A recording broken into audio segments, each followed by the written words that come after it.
신실하신 하나님, 이 시간 예배의 자리로 부르셔서 아버지의 말씀 안에 있게 하시고 또한 그 말씀 붙잡고 기도하는 저희들 되게 하여 주시옵소서. 예수님의 이름으로 기도드립니다. 아멘. 찬송가 265장입니다. 주 십자가를 지심으로 죄인을 구속하셨으니 그 피를 보고 믿는 자는 주님의 진노 면하겠네.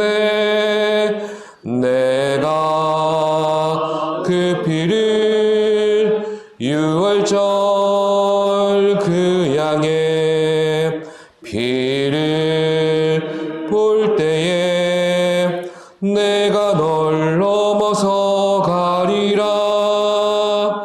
흉악한 죄인 괴수라도 예수는 능히 구원하네. 온몸을 피에 담글 때에 주님의 진노 면하겠네. 내가 그 피를 유월절 그 양의 피를 볼 때에 내가 널 넘어서 가리라. 심판할 때에 모든 백성 행한 일대로 보응받네. 주님의 피로 죄 씻으면 주님의 진노 면하겠네. 내가 그 피를 유월절 그 양의 피를 볼 때에 내가 널 넘어서 가리라. 구주의 사랑 크신 은혜 보혈의 능력 의지하세. 심판의 불이 내릴 때에 주님의 진노 면하겠네. 내가 그 피를 유월절 그 양의 피를 볼 때에 내가 널 넘어서 가리라. 이 새벽 우리에게 주시는 말씀은 호세아서 8장 11절부터 14절까지 말씀입니다. 합독하시겠습니다. 에브라임은 죄를 위하여 제단을 많이 만들더니 그 제단이 그에게 범죄하게 하는 것이 되었도다. 내가 그를 위하여 내 율법을 만 가지로 기록하였으나 그들은 이상한 것으로 여기도다. 그들이 내게 고기를 제물로 드리고 먹을지라도 여호와는 그것을 기뻐하지 아니하고 이제 그들의 죄악을 기억하여 그 죄를 벌하리니 그들은 애굽으로 다시 가리라. 이스라엘은 자기를 지으신 이를 잊어버리고 왕궁들을 세웠으며 유다는 견고한 성읍을 많이 쌓았으나 내가 그 성읍들에 불을 보내어 그 성들을 삼키게 하리라. 아멘.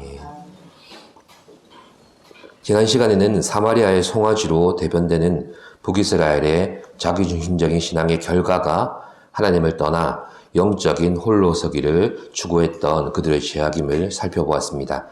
그러나 그들의 형편은 주인이 즐겨 쓰지 않는 그릇과 같았고 또 홀로 떨어진 들나귀와 같이 하나님을 의지하지 않을 때 모든 삶의 노력이 헛되며 소망마저 끊어지게 된다는 것을 경험케 되었습니다.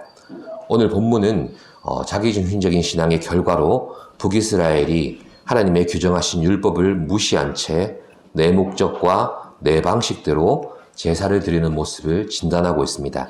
먼저는 11절에 나타난 대로 그들이 죄를 위하여 수많은 제단을 만든 것이 바로 내 방식대로 제사였다는 것을 나타냅니다.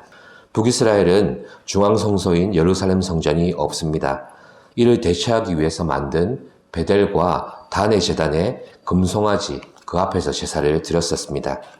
성전을 통해 거룩하신 하나님의 영광을 나타내시고 그의 백성을 만나 주시겠다고 약속하신 그런 성전이 아니라 인간의 목적과 방식대로 만들어진 제단이었습니다.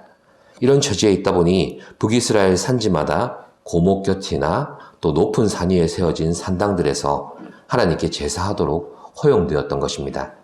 결국 베델과 단의 제단, 또 북이스라엘의 산지 곳곳에 세워진 산당 어디에서든지 하나님을 내 방식대로 또 내 형편 따라 예배할 수 있다는 그런 잘못된 제사를 용인해버리는 치명적인 죄악을 양산해버리게 됩니다.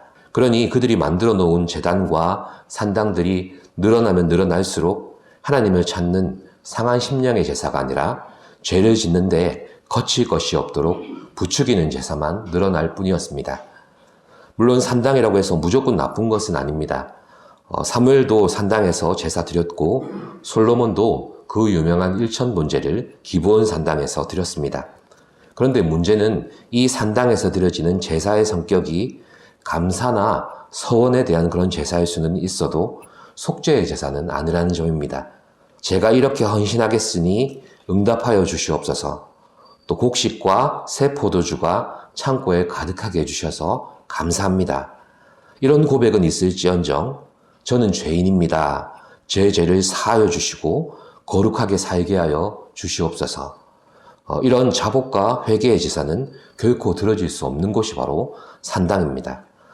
말씀드렸듯이 내 방식대로 내 형편 따라 만들어진 바로 산당의 정체이기 때문입니다. 그래서 앞에 두 고백처럼 감사와 서원의 제사는 하나님이 아닌 우상에게도 똑같이 해당될 수 있는 고백입니다. 그러나 속죄의 제사만큼은 하나님의 공의로우시고 사랑 많으신 성품에 기인하지 않고서는 절대 드릴 수 없는 제사입니다. 그가 거룩하신 하나님이시므로 우리의 죄를 머리털 세듯이 아시며 또 구약에서는 제물로 드려지는 짐승을 찢음으로 이를 알게 하시고 신약에 이르러서는 독생하신 아들을 십자가에서 찢으시기까지 죄를 미워하시는 분이심을 알고 믿고 경험하는 제사요 예배인 것입니다. 금송아지와 산당 모두 하나님을 내 방식과 형편 따라 예배하기 위해 만든 곳이라는 말이 바로 이것입니다. 죄에 대한 진정한 회개와 나 자신의 죄인됨에 대한 고백 없이 즉 속죄의 제사를 드리지 않고 감사나 서원의 제사로 하나님을 예배할 수 있다고 또 만날 수 있다고 제멋대로 착각해버렸습니다. 그러나 죄로 인해 상하고 얼룩진 심령을 회개하지 않고서는 하나님 앞에 결코 나갈 수가 없습니다. 거룩하시고 공의로우신 하나님의 성품을 두려워하지 않고서는 또 용서하시고 자비와 긍휼로 품으시는 그 하나님의 사랑도 결단코 경험할 수 없는 것입니다. 12절에서 말씀하시죠. 함께 보시겠습니다. 12절입니다. 내가 그를 위하여 내 율법을 만 가지로 기록하였으나 그들은 이상한 것으로 여기도다. 아멘. 하나님께서는 그들의 어긋난 제사와 내 방식대로의 신앙을 향해서 율법을 통해 이미 계시하셨다고 말씀합니다. 북이스라엘이 우상 숭배만큼 어리석은 죄악을 범했다고 하는데 그것이 바로 하나님께 드리는 예배를 훼손하고 하나님이 정하신 제사를 인본적으로 바꾸는 것에 그만큼 진노하셨다는 말입니다. 잘 생각해 보아야 합니다. 우리의 예배가 과연 속죄하신 예수 그리스도의 은혜를 경험하고 그로 인해 하나님 앞에 진정으로 나아갈 수 있음을 감사하는 예배인지 아니면 나의 죄책감을 해소하거나 내가 가진 죄인으로서의 연약한 본성을 예배라는 도구로 잠시 위안받는 것에 만족하는 예배인지를 우리 스스로 생각해 보아야 합니다. 14절에서는 이렇게 말씀하십니다. 14절 합독하시겠습니다. 이스라엘은 자기를 지으신 이를 잊어버리고 왕궁들을 세웠으며 유다는 견고한 성읍을 많이 쌓았으나 내가 그 성읍들에 불을 보내어 그 성들을 삼키게 하리라. 이스라엘이 자기를 지으신 이를 잊어버렸기에 그들을 돌볼 왕들과 또 견고한 성읍들이 필요하다고 말씀하시죠. 여기서 앞선 본문이 북이스라엘의 인본적인 제사를 진단하고 있는데 14절 말씀은 갑자기 분위기가 바뀌는 것처럼 보일 수도 있습니다. 그러나 이어지고 있는 내용이 바로 하나님을 제사에서조차 잊어버린 그들의 행위가 이처럼 인본적인 것을 추구할 수밖에 없는 모습으로 변했다는 그런 말씀인 것입니다. 그러니 지금껏 묵상한 8장 전체 내용에서 자기 방식대로의 신앙이 우리 신앙생활 속에 결국 인본적인 예배와 또한 삶으로 드러날 수밖에 없다는 필연성을 말씀해 주십니다. 내 필요와 상황에 따라 예배할 때 우리는 하나님을 금송아지 안에 가두어 놓을 수 있습니다. 우리는 복받고 잘되기 위해서 하나님을 때로는 지도자라는 금송아지로 바꾸어서 섬길 수 있는 존재입니다. 또 우리가 일하는 방식과 목적이 하나님이 원하시는 거룩을 추구하지 않을 때 우리는 북이스라엘처럼 정치적이고 외교적인 수완으로 사람을 움직이고 또 사람을 향한 일들로 만들어낼 수도 있습니다. 아무리 신앙적인 형식이 있고 거기에 열심히 있다 하여도 하나님의 말씀과 그 뜻을 따라서 겸손히 순종하지 않을 때에는 그 신앙이 하나님을 위한 것이 아니라 종교적인 열정으로 변질될 수 있는 것이 바로 우리 신앙의 모습입니다. 돌아보면 사실 우리는 순간순간 내 상황과 처지에 따라서 하나님을 숱한 모양의 금송아지로 바꾸었음을 부인할 수 없는 존재입니다.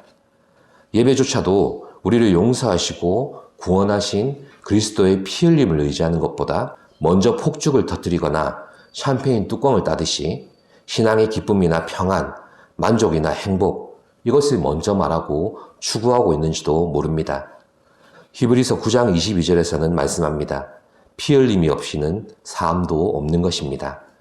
그러니 결국 사마리아의 송아지 신앙은 우리가 가지고 있는 자기중심적인 신앙의 단면이며 또 끝없이 하나님을 떠나서 홀로 서기를 추구하는 우리의 자아상입니다. 또 내 방식대로의 인본적인 예배를 드리게 만드는 우리 신앙의 현 주소가 될 수도 있습니다. 아무쪼록 우리 각자의 신앙생활 속에서 내 방식과 또 내 상황과 내 필요에 따라 만들어 놓은 그 금송아지를 발견하시고 하나님 앞에 속죄의 예배와 기도로 나아가는 상한 심령이 되시기를 간절히 기도합니다. 살아계신 주님 감사합니다. 저희들은 하나님 앞에 상한 심령으로 나아가 우리의 삶을 품으시고 용서하시고 새롭게 하시는 그 긍휼과 은혜를 의지해야 되는 존재입니다. 하지만 예배에서조차 우리의 필요를 쫓아서 우리의 상황을 따라서 그렇게 예배하는 우리의 모습을 발견할 때가 많습니다. 인본적인 우리의 신앙을 용서하여 주옵시고 우리 안에 하나님이란 이름으로 수없이 바꾸어 놓은 금송아지들을 발견케 하시며 오직 우리를 사하시고 새롭게 하시고 정결케 하시는 예수 그리스도의 긍휼을 힘입어 나아가는 우리 신앙이 되게 하여 주시옵소서. 예수님의 이름으로 기도드립니다. 아멘. 하늘에 계신 우리 아버지, 아버지의 이름을 거룩하게 하시며 아버지의 나라가 오게 하시며 아버지의 뜻이 하늘에서와 같이 땅에서도 이루어지게 하소서.